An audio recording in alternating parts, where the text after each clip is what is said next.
Allahu Akbar. Cold Switzerland is experiencing heated debates over Islam these days. The conservative Swiss People's Party has forced a binding referendum to ban the construction of new minarets in the country. According to Mr. Sluaf, the leader of the initiative, more minarets would open the door to Sharia Islamic law in Switzerland. The political message behind the minaret, which has no religious meaning, is we want to implement another law, we want to implement a Sharia. We do not accept another right in Switzerland. The Swiss right was not coming from heaven or was implemented by a dictator or something like that. It's coming out of the population. It's the result of democracy, of direct democracy in Switzerland. Leaders of the 410,000 Muslims living in the Alpine country say they value democracy and that Swiss conservatives are mistaken about the meaning of a minaret. I think it's the expression of the relationship between man and God, and in the architecture you can only express it that way, in the vertical way, and to tell the people that it opens the door to Sharia right, it's only to mobilize the fears of the people. Islam is already the second faith in Switzerland, where 1 in every 4 people was born outside the country. Muslims account for 5% of the population, and most of them came from Turkey and the Balkans. Very few interpret their religion in a conservative, extremist way. Most of the Muslim people of Switzerland don't define themselves through religion.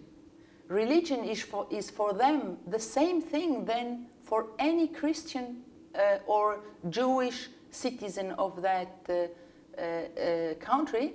They don't even talk about it because it doesn't play the main identity role for them than the fact to be a citizen and to have rights.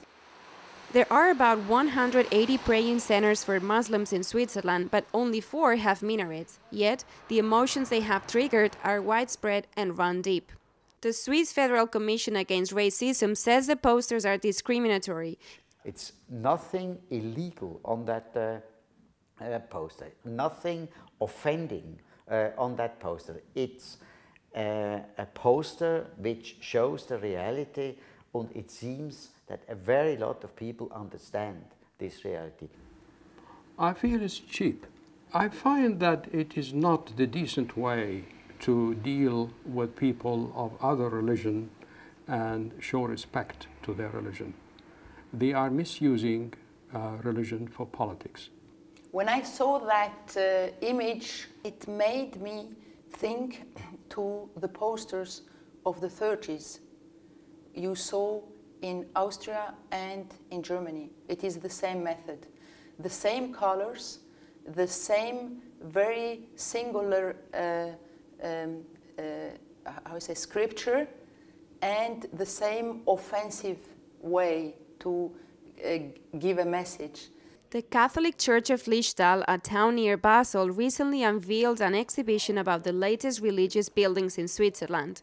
They include Buddhist and Hindu temples, Jewish synagogues, and even centers for Christian Scientologists. Many mosques are in former warehouses, cellars, or factories, but the possibility of having the Swiss landscape broken by minarets has sparked a reaction among the Swiss. Some people are really at unease with signs of visibility that they are not familiar with. So they are asking questions. What is this religion about? Why are they closed in this way? Why are they building such buildings? Others are bothered by what they read about Afghanistan or Saudi Arabia in the newspapers and what they are watching in TV.